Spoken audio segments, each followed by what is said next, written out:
Marami sa ating mga kababayan na Pilipino na ang kanilang hanapbuhay ay ang pangingisda para lamang may makain ang kanilang pamilya. Ngayon ay dahan-dahan na silang pinapatay ng China sa pamagitan ng pagbabawal sa kanila na makapagpangisda sa sarili mismong teritoryo ng Pilipinas. Pero bago tayo magpatuloy, huwag niyong kalimutan pindutin ang subscribe button para lagi kayong updated.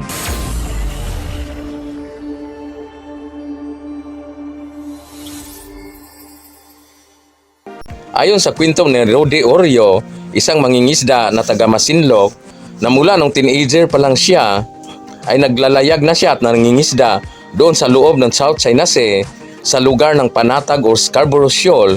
Ang Scarborough Shoal ay malaking atol at napakayaman ng isda.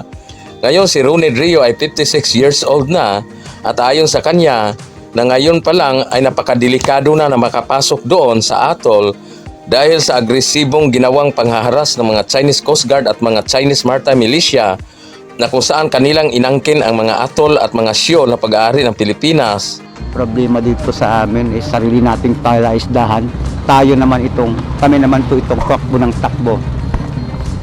Parang ang ano namin is para kami nagnanakaw sa sarili naming palaisdahan. Ang Scarborough Shoal ay may layong 200 kilometers mula sa baybayin ng Pilipinas at pati na ang mangingisda sa Salvador Island sakop ng Masinloc Municipality ay natakot na ring mangingisda doon dahil hahabulin sila ng mga speedboat ng mga Chinese Coast Guard at titirahin sila ng mga water cannon mula sa mga barko ng Chinese Coast Guard. Sila ay hinaharang ng mga pangisda doon sa loob mismo ng Philippine Exclusive Economic Zone na kung saan noong 2012 pa itong inumpisahan ng China na agawin. Ibig sabihin, pinagbawalan na ng China na makapangisda ang mga kababayan nating Pilipino sa loob ng teritoryo ng Pilipinas. At ang ibang mga Pilipino na mangingisda ay minsan napilitan na lang na doon sila mangisda doon sa open sea na kung saan ang laki ng magastos ng fuel o gasolina dahil napakalayo ito, iikot ka pa at babalik. Napakadelikado pa sa panahon dahil maraming bagyo. Hindi gaya noon na sa Panatag Shoal lang sila nangingisda na pwede silang magpasilong doon sa Tortoise Lagoon sa panahon ng bagyo. Nanindigan po ang isang mangingisda sa Scarborough Shoal na patuloy siyang papalaot sa lugar kahit na sila po'y tinataboy ng China. Kwento ni Arnel Satam, nais lang po niyang makapasok nga sa lagoon sa lugar po para mangisda. Pero paulit-ulit daw siyang hinahabol at tinataboy ng mga bangka ng China. Siya ang nakunang pong sakay ng maliit na bangka at tila nakikipagpatintero sa mga rubber boat at barko ng Chinese Coast Guard sa Scarborough Shoal. Kami talagang parang kami doon, nangingisda pa rin kami doon kahit binabawalan kami dahil yun lang ang ibang pupuntahan eh. Yun ang masaganang isda doon eh. Kwento pa ng mga isda, hindi ito ang unang beses na sila po'y hinarang ng mga bangka at barko ng China. Kanya rin po naranasan na mabomba ng water cannon tulad ng ginawa sa supply ship ng Pilipinas noong 1 buwan. Giit pa ni Satam, lagi silang nakikipag-ugnayan sa Coast Guard para po ipaalam kung nasaan sila.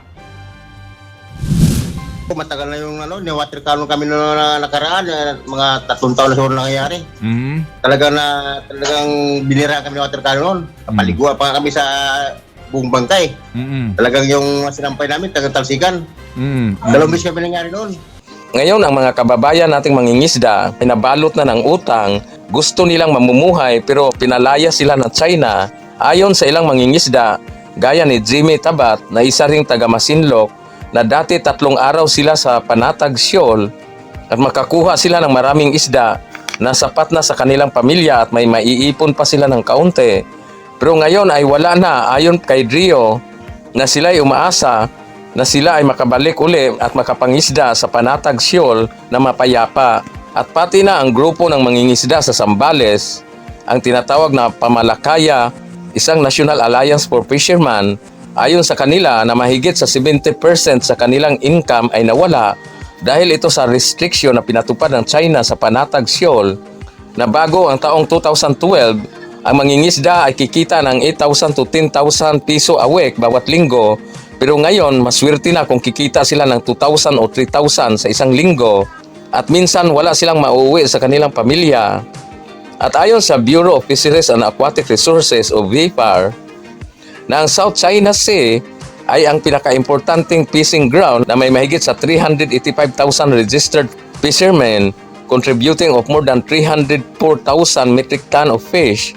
At ang Panatag Shoal noon bago mag 2012 ay aani ng mahigit sa 3 tonelada na mga various high-value fish bawat biyahe ng mga Pilipinong mangingisda noon. Pero noon yon, ngayon wala na. Dahil bukod pa sa ginawang harassment ng China, sinira din ng mga Chinese ang mga coral reefs. Lalo na sa Panatag Shoal, sinira ito ng mga Chinese sa ginawa nilang dredging operation. At hindi lang ang mangingisda ang nawala ng hanap buhay, kundi malaki din itong kawalan sa ekonomiya ng ating bansa dahil ang mga lugar na sinakop ng China na sakop ng Philippine Exclusive Economic Zone ay mayaman ng mga mineral resources.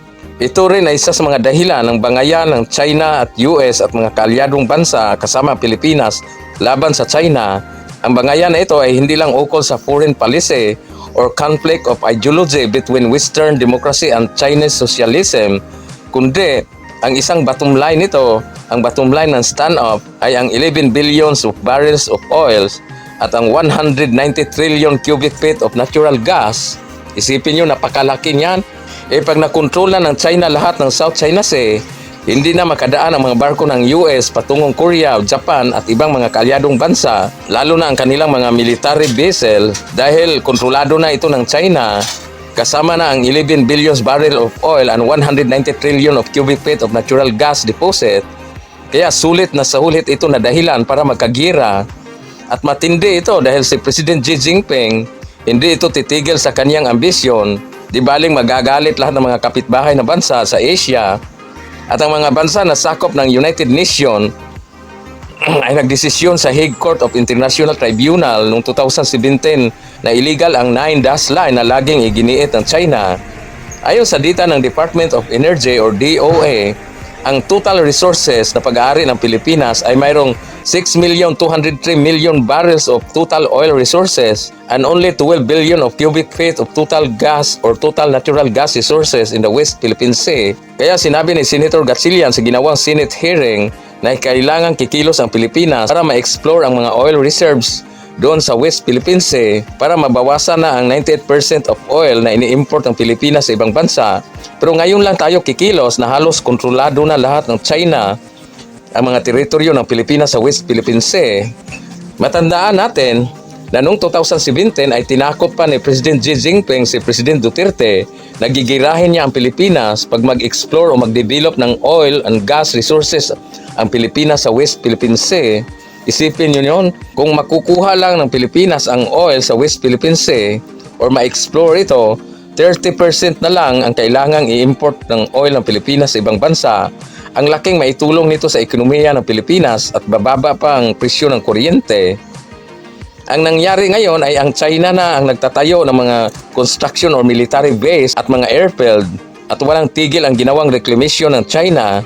At ang susunod nito ay kanila nang i-explore ang billions of natural gas and oil na nakadeposit doon sa Spratly Island na pag-aari ng Pilipinas. Dahil ito sa mga leader ng Pilipinas na walang ginawa para maprotektahan at mapatibay ang teritoryo ng Pilipinas sa West Philippine Sea or South China Sea.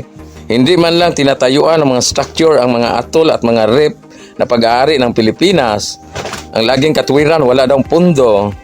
Ang tanging BRP Sierra Madre na lang ang natirang structure na nakatayo doon sa Scarborough Shoal or Ayungin Shoal. Yung ibang reef at mga shoal at mga atol na sakop ng Pilipinas ay wala din gaanong nagpatrolya ng mga barko ng Philippine Navy dahil lalo na noon nung bago mag 2017 ay puro pang World War II ang mga barko ng Pilipinas at ngayon halos sinakop na lahat ang buong Philippine Exclusive Economic Zone. Marami kasing sobrang matalino ngayon mga senador pa na kumampi sa China, mag-escalate daw pag mayroon tayong gagawin kahit gaganti man lang tayo ng water cannon. At ang tanong naman sa ating kaibigan at taga-subaybay na si Ian Smube, ang kanyang tanong na kaya ba pasabugin ang China gamit ang mga EDCA site ng Pilipinas. Ang EDCA site o military base ng Pilipinas ay gagamitin lang ito for defensive, not offensive action. At gagamitin ito para maglalanding ang mga fighter jet at bomber ng US Air Force at ang mga aircraft carrier at mga warship ng US Navy kung sakaling magkagira man dyan sa South China Sea. Hanggang sa susunod, maraming salamat.